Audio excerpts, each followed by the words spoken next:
Okay, so I want to go over, I think I talked about it, saying that. I think I'm repeating myself because I think of topics and then I think them through, and then, plus it does kind of repeat anyway. Anyway, what I want to talk about was how to know if you're having what I call an avoidant thought, or a non-authentic thought. I mean, the thing is, avoidant personality disorder, it is your personality, but, and I'm not saying it's like a schizophrenia type thing, where you have thoughts come in that are like somebody talking to you or something like that. It's not that at all. It's, what it is you basically fall back on ideas that you've had forever, and at one time or another they did protect you from something, and so you keep thinking them over and over again, regardless of whether or not they're helpful now or if they are even accurate. And generally, the thing is, when I approach my avoidant thoughts, I will try to see if there's any truth in them, and also to see if there's anything useful in having them. And if so, I don't like just have these thoughts and drop them. I actually work with them. And yes, there's a cat banging his tail next to me. They figured out that I hang out here, so they're here too. Anyway, so how to tell, first and foremost, is if you are thinking things that have been told to you in the past by somebody else. Now, it's possible you're thinking positive things that somebody's told you in the past. That's great. Just go with that and run with it. If you can hold on to that, definitely, because that's positive. But usually it's a negative thought. What are you doing? It's a negative thought that you're having that is, you're stuck on and ruminating, and it's a fallback position. The one that drives me most crazy, which I wish I'd never heard it, and I've definitely heard it more than once, from multiple people. I think it's an age thing, and I think that the younger you are, the more likely you are not to sort of buy into the crap. But the thing I hear a lot is, oh, I'm just not smart.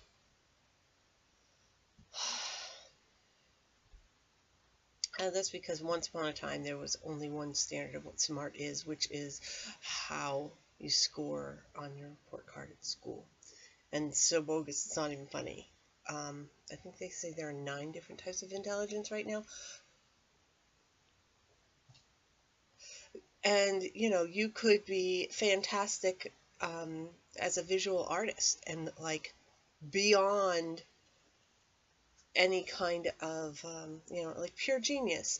Like, they just found out that Starry Night by Van Gogh is actually a very accurate depiction of turbulence, as far as visual depiction of turbulence, which they didn't even discover as a scientific phenomena until way after it was painted, like 50 years after it was painted. I mean, come on, now that's genius. However, if you look at report cards, you look at something like Einstein, and, he failed out of school again and again. Genius. When a lot of people, they get told stuff like, you're not smart, or you're not good enough, or you're not pretty, or you're not going to succeed at that, or you're this, that, the other, blah, blah, blah, blah, blah. Okay. One, if it's somebody else that's saying it and not you, got to take it with a grain of salt. Now, again, there's a part of it that could be slightly accurate. It's probably like a tiny little sliver of what you are and not your whole self. And you got to see why. Why were you told that? I mean, really pull it apart. What is the reason that somebody told you this? Usually it's to keep you under their thumb, or to not take responsibility for something that they've been doing to you and the way they've been treating you. You deserve it. If that's where it's come from, I'm not saying get rid of these thoughts, because that's about impossible, but I would definitely confront them and say, okay, is that really accurate, or is that too simplistic? Is there somewhere that this is, you know, totally untrue?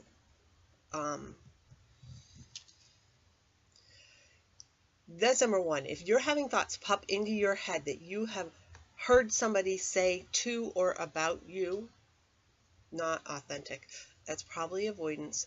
So find out if it even applies. Sometimes you have these things come up and it's, you know, they pop up into your head about something that has nothing at all to do with what you're dealing with at that moment. The other thing is to see what the use is for you to have that thought. It could just be habit. You always think that thought. It could be that you are doing it as self-protection. You could be doing it because you're afraid of success, which is vile. But, and unto itself, I think that's kind of bogus, but on the other hand, it's kind of not. I don't think it's really fear of success. I think it's fear of recognition and having people be, you know, commenting and judging you for your success. That's the fear when it comes to avoidant people. But look into that. Like, for instance, well, another type of avoidant thought I have is sort of like a self-regulatory, pull me back into the middle type of thinking. That's definitely avoidant. If I am thinking something that is like the polar opposite of what another thought I've just had, and it's just like whiplash, boom, boom, that is, you know, I mean, and the reason for that is when I was growing up, this is vile, this is true. When I was growing up, if I did anything that was even slightly like successful or positive or got recognized, my family thought that I would get, quote, too big for my britches. And so they would just knock me right down as hard as they could, as fast as they could, for my own good, to keep me in, you know, some sort of middle ground. For that reason, that's why I say, and I mean, I've heard it from other people. I don't know if it's really, truly 100% universal, but it sure does feel like it. Is I react exactly the same way to somebody that's negative criticism as positive. Because, let's say somebody pays me a compliment, I immediately do this complete flip, opposite thing, and think the opposite. And actually what then sticks is this nasty thought I've had about myself, and I sort of forget the compliment ever happened. So I may as well not get one. So there's number two. So if you're trying to keep track, number one is if you're thinking something that somebody's told you before, you know, and then you're repeating it to yourself. Number two is if the thought that you have is a complete flip-flop, back-to-back whiplash type thing. That's an avoidant thought. And the other thing, now there's more.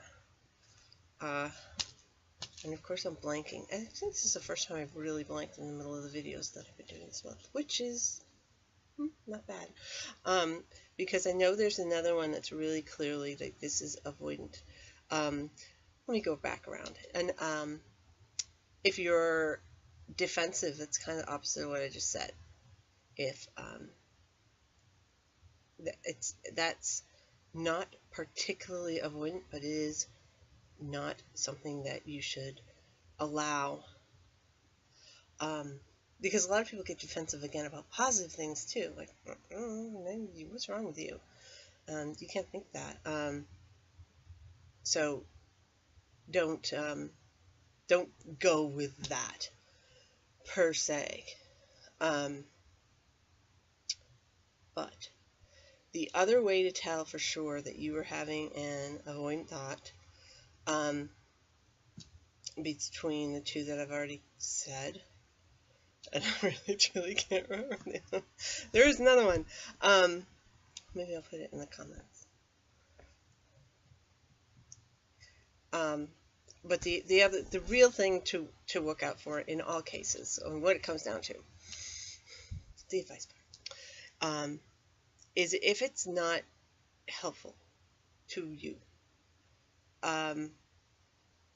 whatever you're thinking, if it's limiting, if it's forcing you back away from whatever, again, that might feel protective. I can't do that. I've never done that. I will never do that. I can't. No. Can't. If those thoughts come up, it's probably inauthentic. Now, I mean, it could be physically possible. Like right now, no, I could not climb Mount Everest. You know why? Because I have to run away. Not happening. Not going to climb Mount Everest today. That's for sure. Talking to somebody is not Mount Everest. You know, unless you're actually mute, like physically mute, you can talk to anybody. Now, do you want to? That's a completely different matter. Would it, is it going to be harmful to you to talk to somebody? Maybe. That's the thing. That's what I mean by confronting these ideas that you're having. Because it's not like, it is part of your personality. So it's not like there's somebody else talking to you and saying these things. Though sometimes it is. Sometimes it really is like PTSD and you're having flashback and, I can't do this because somebody said this to me. That actually does happen. I have rejected and ignored multiple people who said, doctors, etc., who said I have PTSD, mostly because I think that it's just a part of being avoidant for me. And it's not like there's anything that can be done to fix it. It's kind of like I have social anxiety. Yep. It's not separate from the avoidant personality disorder. But these are, they are not, the avoidant thoughts are not flashbacks where you're remembering something that happened and go, oh, that's going to happen again. They are not like somebody's talking to you in your ear, or you've got some thought in your head that doesn't sound like it's coming from you. Obviously, those two types of things don't react to those either. An avoidant thought is basically something that says that you will not succeed, you cannot succeed, and it's used to keep you quote-unquote safe, but also within the avoidant box, or cage, or cave, or however you want to put it. And pay attention to those. If you're having, oh, I remember it, finally, with 10 seconds left. If you are thinking something that is actually completely counter to physical reality facts that are in front of your head, like right there, boom, this is actually happening, and you're having a thought that is opposite of reality, avoidant thought. Because you will. It's just like, okay, I'm looking at this with my eyes, but that is not happening because there's this thought in my head that's saying that's not happening. That's not crazy. That's an avoidant thought. And it's a self-protective thing. And again, pay attention to it, confront it, analyze it to see if it's actually helpful or if it's hindering. If it's helpful, if it's keeping you safe, cool. If it's making things worse, try to ditch it.